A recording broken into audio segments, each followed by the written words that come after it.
43세, 제 아이의 아빠입니다. 지난해 여름부터 급격하게 단어가 떠오르지 않고 사람 이름이 잘 생각나지 않는 일들이 빈번해졌습니다.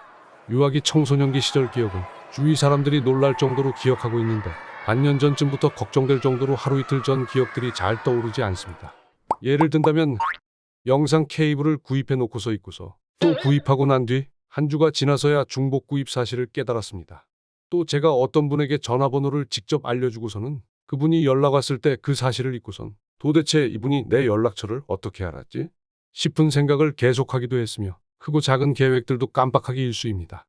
며칠 전 20대 30대도 치매 가능성이 많다는 기사를 읽기도 했었고 실제로 모친께서도 60대 후반에 치매 진단을 받으셨던 터라 고민되어 문의드려봅니다. 답변 드릴게요. 단어가 잘 기억이 나지 않거나 이전과 달리 무언가를 기억하시는 데 어려움이 생겨서 참 걱정이 많으실 것 같습니다. 지금 겪고 계신 문제의 의심 원인에 대해 알려드릴게요. 이런 어려움이 발생하는 데에는 노화에 따른 자연스러운 기억력 저하부터 과도한 스트레스나 불안, 우울과 같은 정서적 어려움이 있을 때, 뇌진탕과 같이 뇌에 직접적인 충격이 가해질 때 등 생각보다 다양한 원인이 있습니다. 기억력 저하 증상 자체는 비슷하더라도 원인에 따라 이후 양상이 조금씩 다르게 나타날 수 있어요. 일반적으로 노화에 따른 자연스러운 기억력 저하는 어느 날 갑자기 나타나기보다 서서히 나타나고 점차 심해지는 경우가 대부분입니다. 스트레스나 불안, 우울과 같은 정서적 어려움이 원인일 경우 심리정서적 상태에 따라 기복을 보이는데요. 심할 때는 치매와 구분이 어려울 정도의 증상을 보이는 경우도 있습니다.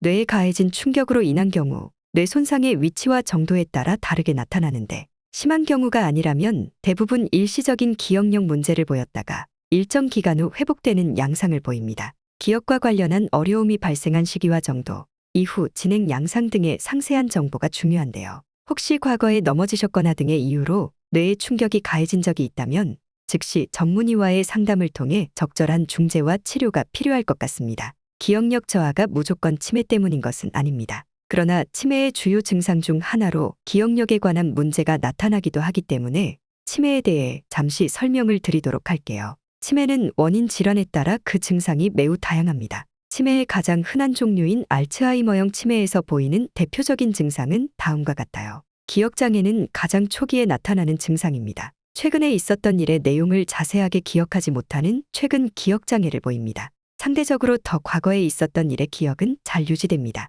대화 중에 말하고자 하는 단어가 잘 생각이 안 나는 경우도 있고요. 그림 그리기 등의 구성 능력에 장애가 생기고 잘 아는 익숙한 장소에서도 길을 잃거나 헤매는 경우가 발생합니다. 잘 사용하던 일상 도구의 이용이 갑자기 어려워지거나 익숙했던 손동작이 서툴러지는 증상이 나타납니다.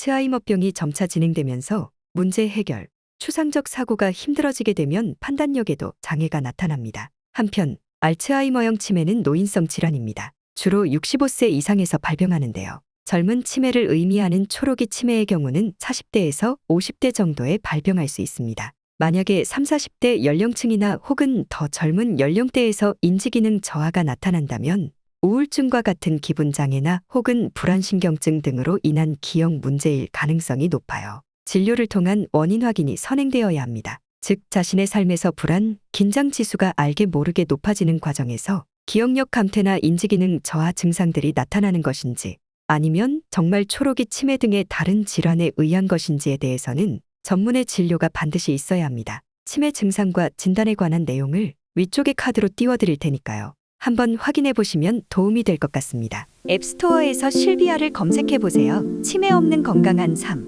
매일 젊어지는 두뇌를 느껴보세요.